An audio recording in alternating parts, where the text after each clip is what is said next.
It wasn't too long ago when Marichat's family officially adopted a cat. Not just any old cat, but one of Paris's beloved superheroes. His name was Cat Noir, bearer of bad luck, though sometimes Marichat swore that she had worse luck than he did. It all started on a Friday evening 3 months ago. She just wanted to sit by the sun and draw a little before dinner time. But instead she had fallen down the stairs right as she arrived at the river and sprained her ankle. He had witnessed her clumsiness while he was out on patrol, much to her embarrassment. But instead of laughing, he kindly escorted her home. Grateful for his help, her parents invited him in for dinner. He respectfully declined, but they pushed on and invited him over for their weekly movie night that they were going to have later on.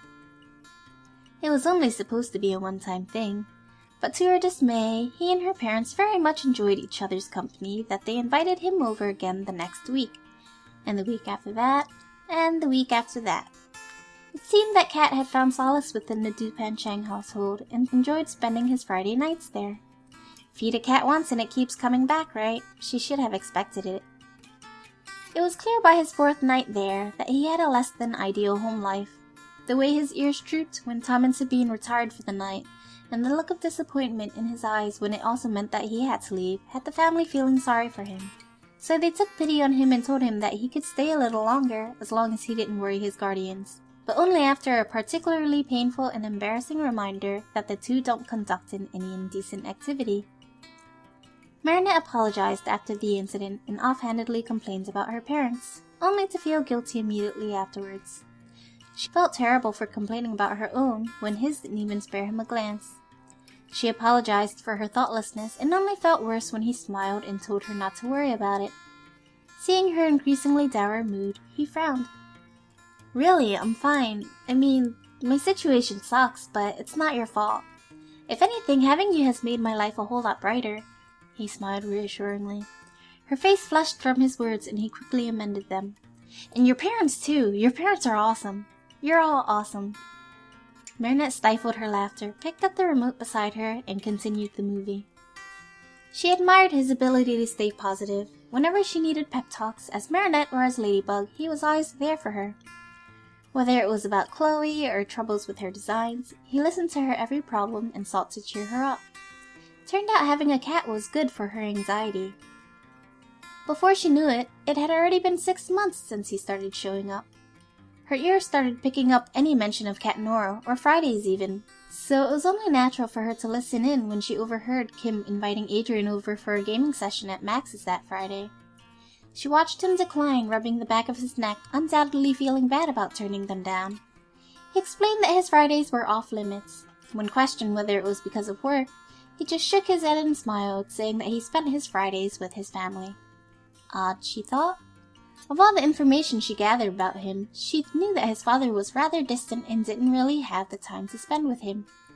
Her thoughts drifted to her own plans for Friday and felt her insides flutter at the thought of how happy Cat was spending time with her and her parents.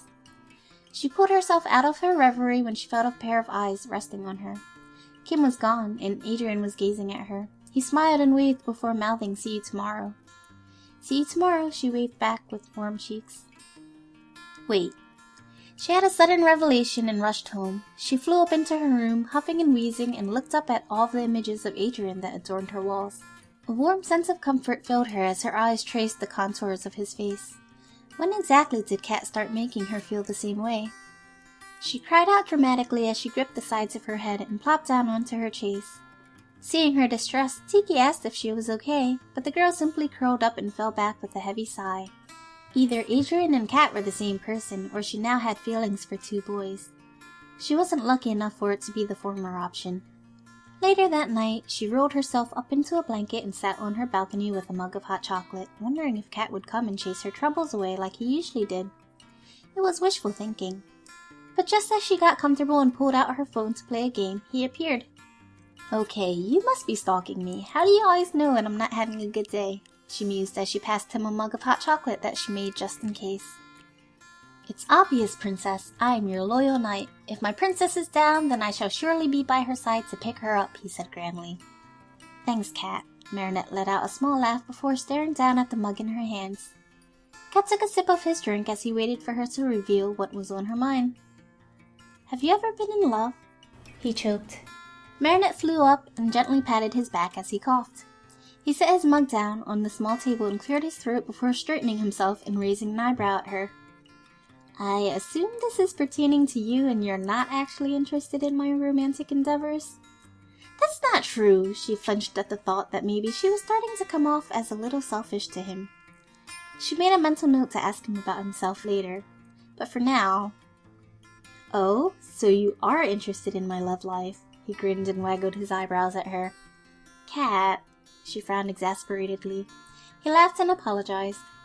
So? She questioned again. I have, he said without hesitation as he leaned back against the rail. She was taken aback by the resoluteness in his eyes. Her cheeks reddened considerably as she thought about who it was that held his affections.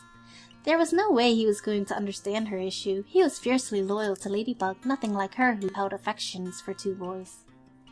Do you think it's possible to be in love with two people at once? She asked, keeping her eyes focused on the ground in front of her. She was too scared to see the judgment on his face. The silence stretched on with only the occasional breeze whooshing in her ears. Her heart thudded in her chest. Was he disappointed with her? Did he leave? As she raised her head to check, she heard his voice. I don't see why not. We can't really help the way we feel, he answered. Marinette stared at him, at the warm smile on his face, and felt her heart skip a beat. You make it sound so simple. I suppose I do, he chuckled and rubbed the back of his neck sheepishly. His eyes met hers for a second before he averted them. Even I... He paused, expression serious yet shy. She blinked, curious about the sudden change. If that's how you feel, there's no sense in beating yourself up over it. Then his telltale smile came back. Unless you're two-timing, he suddenly gasped. Mari! Cat! His laughter filled the air and Marinette couldn't help but join in. Just like that, he was able to ease her anxiety. He turned around and rested his arms against the rail and set his gaze on the bright Paris cityscape. She watched him adoringly as he started talking about what movies he was excited to see next, and she wondered if he looked forward to their days together as much as she did. Thanks, Cat, she said as she moved next to him and followed his example, watching the slight condensation that formed as she spoke. She felt his eyes on her, probably confused by her poorly timed thanks. She turned to him and smiled. For everything, you're always helping me. It's my pleasure, he said cheekily. Cat? You know you can talk to me too, right? If anything's bothering you, I can lend an ear. I know, he grinned. When Inakuma appeared that Friday, she expected him to take a rain check since it had been a particularly tiresome one. She was disappointed, but she had to admit that she was tired as well. But halfway into a movie with her parents, he arrived, bringing 2 bags of popcorn and a big grin on his face. Tom and Sabine thanked him for his heroism that day, and they all resumed watching the movie together. As usual, after the first movie, Tom and Sabine headed to bed. Marinette and Kat would usually put terrible movies on afterwards to make fun of them, being careful to keep quiet so that her parents could sleep. But seeing as though they were both tired, they opted to pick something more serious. With popcorn bowl in hand, they watched the movie silently, reveling in the comfort of each other's company. Somewhere along the line, Marinette leaned over and rested against Kat. Neither of them seemed to notice or mind. It wasn't until she felt his body relax that she realized. Without a word, she continued to watch the movie and munch on popcorn. She inwardly laughed that if this had been with Adrian, she probably would have freaked. She wondered if perhaps she should tell Kat about her feelings. With Adrian, she was always a little scared of being rejected or ruining their current relationship. Not that she wasn't worried about rejection from Kat, but she felt that no matter what, they could still remain good friends. I think I'm falling asleep, she heard him mumble, and felt him struggling to keep his head up. Maybe a serious movie wasn't a good idea after all.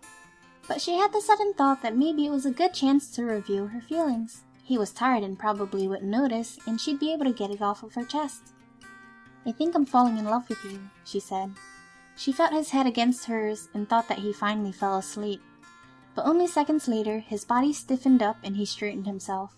Her cheeks seared, and she chanted to herself to keep calm. If things didn't turn out well, she could just pretend she never said anything. But when no words came from him, she started to panic. Placing the bowl of popcorn down, she was about to sit up when she felt him relax and rest his head against hers again. She blinked when she felt a warmth against her hand. Her eyes trailed downward to see his hand resting on top of hers. A light rumble came from his body as if he were purring, and he squeezed her hand lightly. "Me too," he said. She couldn't stop the smile that stretched across her face and the warmth that spread in her chest. And that's all there was to it. She turned her hand upwards and linked her fingers with his, and they both continued to watch, content with their newfound feelings.